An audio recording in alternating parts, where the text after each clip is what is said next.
Let's talk about the risk involved in the study before you decide to participate. The major risk is the possibility that the symptoms of your depression may worsen. If they do worsen to a degree that you or the clinical research staff thinks that it's not in your best interest to continue the study actually will be stopped. At that time, we're going to talk with you about how best to provide you with time-limited clinical treatment. There's also a possibility of experiencing side effects.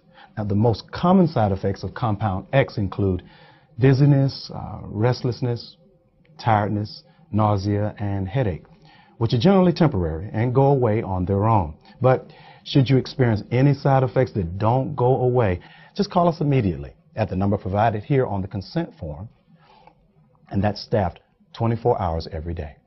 Okay?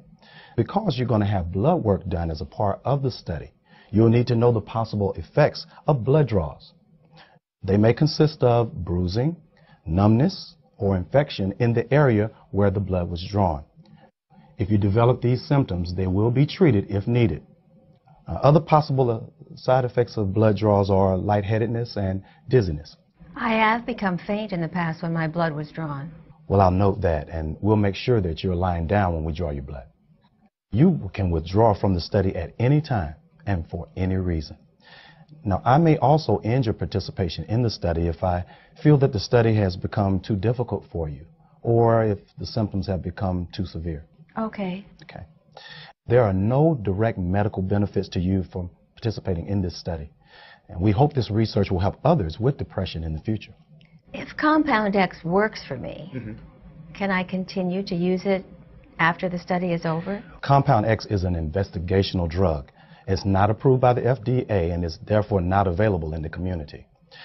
We will provide you with standard medication for your depression for 10 weeks after the study is over. And if you wish, we can consult with your community physician to provide him or her with our recommendations for continued treatment. That would be good. I know I do not want to go back on any of the other drugs I've tried. Now, you will be informed of the results of your medical and lab test. And if any unanticipated risks become apparent during the course of the study that might affect your willingness to continue to participate, then we're going to discuss those with you. What do you mean? Well, for example, if the study medication causes you or any other participant to experience potentially dangerous changes in blood pressure, we do not expect this to happen. I just use it as an example there. I see. It's important that you understand that there are alternatives to participating in this particular research. Effective treatments for depression are available in the community, such as antidepressants and talk therapy. I understand. I've tried some of those treatments already, and none of them have worked for me. Well, while you're participating in research here, however, you will have a medical record and a research record. Both will be kept confidential. We cannot release medical records without your permission.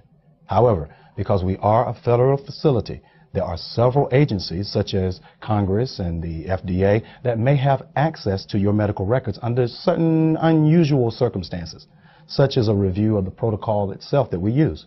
And we would also have to break confidentiality in order to provide clinical treatment if you were to become suicidal or dangerous to others. We will provide short-term treatment for any injury you incur while participating in the study. Now, we do not provide long-term treatment for research-related injuries. And you have the right to seek legal action should you feel a long-term injury has resulted from your participation in research. I see. Now, you should also know that there is no compensation or payment for your participation. You understand that? Okay. Here is my telephone number. It's 301-999-8888. If you need to reach me urgently, you may contact the NIH page operator at 301-496-1212. NIH also provides you access to a patient care representative. This is an individual who is employed by the clinical center to address any concerns or complaints that subjects or their family members may have during your study participation. Her telephone number is here on the consent form. This is the line for your signature. Now, we would like for you to sign and date it, but before you sign and date it, do you have any questions? I don't think so. You've touched on all my concerns. Okay, great. To sign that and date it, if you may. There. This is a signed copy of the consent. for you to keep. Thank you for coming by and participating in the study with us also.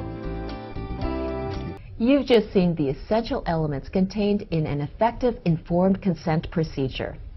To sum up, there should be an introductory conversation between the researcher and subject that includes a discussion of the voluntary nature of research participation, study purpose, qualifications to participate, design and duration, risks, discomforts, right of withdrawal, benefits, new findings, alternative treatments, confidentiality, the policy regarding research-related injuries, compensation, and contact information to address any problems or questions the subject might have regarding the study.